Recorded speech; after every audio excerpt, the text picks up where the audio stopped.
नजरअंदाज करके कहाँ जा रहे हो? जानते नहीं हो कौन हूं मैं लंकनी हूँ, मैं लंका की अधिष्ठात्री देवी हूँ। अच्छा देखो, लंका का रडार सिस्टम बड़ा तेज था। नगर देवी ही खड़ी हो गई सामने आकर के, मतलब लंका की व्यवस्था बड़ी चुस्त दुरुस्त थी, एक पंक्षी भी पर नहीं मार सकता था, ऐसी व्यवस्था थी लंका की।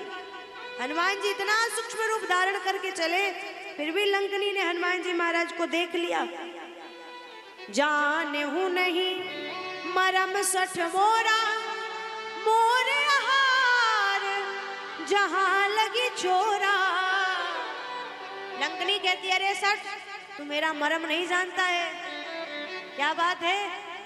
अरे मैं चोरों को खाती हूँ, इस प्रकार से तुम चोरी चोरी लंका में प्रवेश कर रहे हो सूक्ष्म रूप धारण करके, मैं तुम्हें खाऊंगी।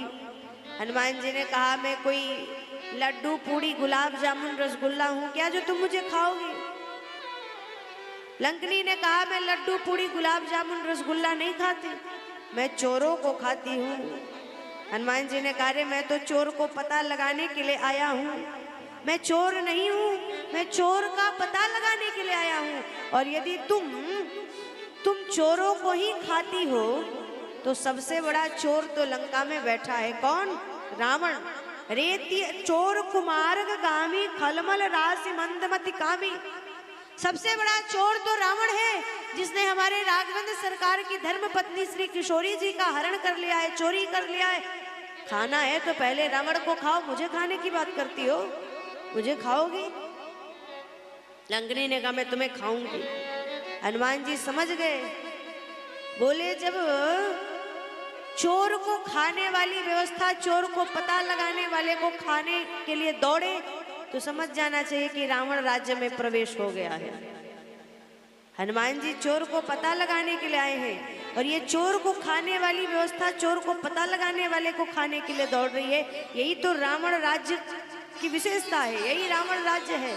तब हनुमान जी ने क्या किया, गोस्वामी जी वर्णन करते हैं। श्री हनुमान जी महाराज ने क्या किया, बोले अपने हाथ को एकत्रित किया, उंगलियों को, और मुट्ठी बनाई सुंदर, और मुट्ठी बना करके उस लंकनी के ऊपर प्रहार किया।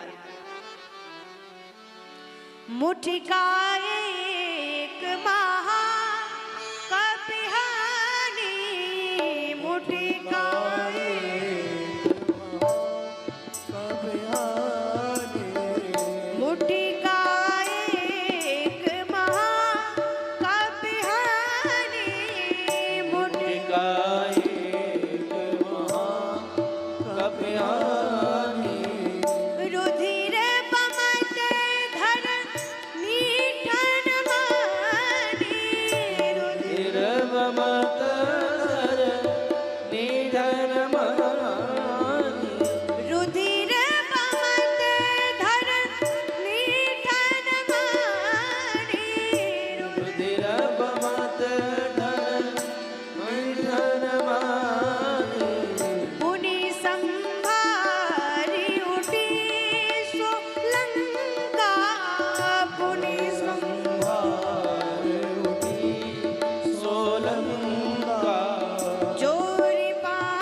मुट्ठी बांधी, और मुट्ठी बांध करके लंकनी के ऊपर जोर से प्रहार किया एक मुक्के का। मतलब क्या है, बोले जब चोर को खाने वाली व्यवस्था, चोर को पता लगाने वाले को खाने लगे, तो इसका मतलब है कि ये रावण राज्य है, ये कुसंग है। फिर उस समय करना क्या चाहिए, हाथ की प्रत्येक उंगलियां हमारी अलग अलग है, कोई छोटी है, कोई बड़ी है, कोई मध्यम वर्गीय है। उस समय हनुमान जी ने जब मुट्ठी बनाई, सबको एकत्रित किया, ऐसे ही समाज को संगठित होकर के, एकत्रित होकर के इस कुसंग के ऊपर प्रहार करना चाहिए, जैसे हनुमान जी ने किया। उस लंकनी के ऊपर हनुमान जी ने एक मुक्के का प्रहार किया जोर से, और जैसे लंकनी के ऊपर मुक्के का प्रहार किया, तो मुक्के का प्रहार पाते ही लंकनी धरती पे गिर गई धड़ाम से, और मुख से रक्त निकलने लगा, खून निकलने लगा। महाराज राग का रक्त निकलते ही लंकनी विरक्त हो गई।